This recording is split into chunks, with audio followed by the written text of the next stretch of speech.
Hey everybody, thank you so much for joining me today. Today we're going to be doing a very quick review of the Insignia dual controller charging station for the PlayStation 5. I've had this for a few months now, so I wanted to give a brief review of it just so you can have an idea going into purchasing it, whether or not it's going to be right for you. Now with all that said, we're going to jump right into it. This is one of those product purchases that I'm pretty neutral about it. The reason why I bought this, I used to really want a charging station back when I had my PS4, and once I got the PS5, and started accumulating more and more controllers, I really wanted to add a controller charging station to my setup just to make sure that I could constantly have a controller charged no matter what game I was playing and always be ready to go. This controller charging station, I kind of bought on a whim. I didn't do a ton of research going into the purchase, so I wanted to make sure that you all could be educated prior to your purchasing of this. Now, this was only like $20 or so I mean, it's not breaking the bank if you don't end up liking the product, but definitely want you making educated purchasing decisions before wasting your hard-earned dollar. This product, I'd say overall, I've had a positive experience with it. It's really easy to set up.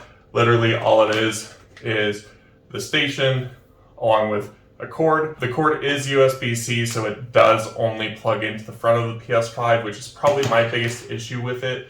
I think that was a really flawed design on their end. If it did allow for data pass-through and it was able to update the controllers, I think that's something that I could look past a little better.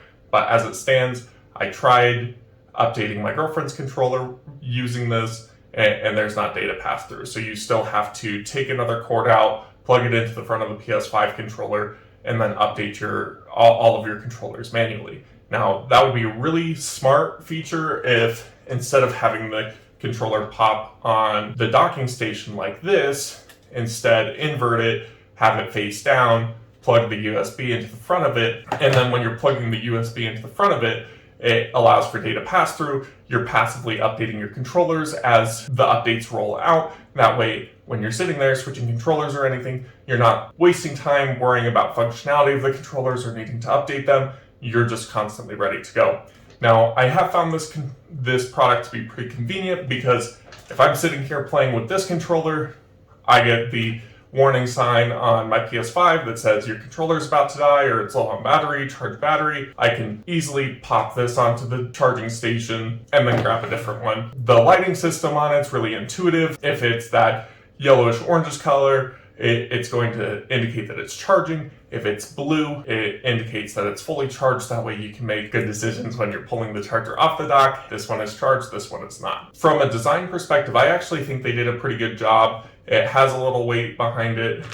I mean, it's not heavy by any means, but it's not something that really easily is going to slide off of your desk anytime you're grabbing controllers from it, which is really nice. It has little rubber pads on the bottom of it, which help it grip to slicker surfaces better. And realistically, they did a good job of color matching the white on the dock, the white on the PS5. Now the black isn't going to match up as well because this is more of a matte black finish, whereas the PS5 finish is a glossy black finish, but it does match up well with the PS5 black DualSense controller. The other piece that I wanted to mention is that you'll notice if you're looking at the top of it, there's going to be a 1 and a 2 for the first and second controller on the dock. There's also a 1 and a 2 on the front of the charging station. That way you know which controller is which and everything can be easily identified. It's still pretty intuitive even without the numbers, but that is a helpful addition. With all that being said, again, I'm pretty neutral on this purchase. I feel like it would have been nice if I bought something else just because I don't like that the cord pops out of the front of the PS5 and then it gets in the way of my automatic desk going up. And it adds clutter to a space that I don't want additional clutter. So if that's something that bothers you, I really would steer clear of this product because without the USB-C port on the back of the PS5, it's inevitable that you're going to have an extra cord running out of the front of your PS5 that doesn't need to be there. If that's not something you mind, I think this is a really functional product. It does add a little bit of value or quality of life improvement over the standard, hey, I'm going to have a cord hanging out of the front of my PS5, I'm going to plug the controller in every time. This is nice because you can actually see how charged your device is, at least from a not charged to charge setting. Hopefully that helps you make an educated purchasing decision when going into this. Please let me know if there's anything else that you're wanting me to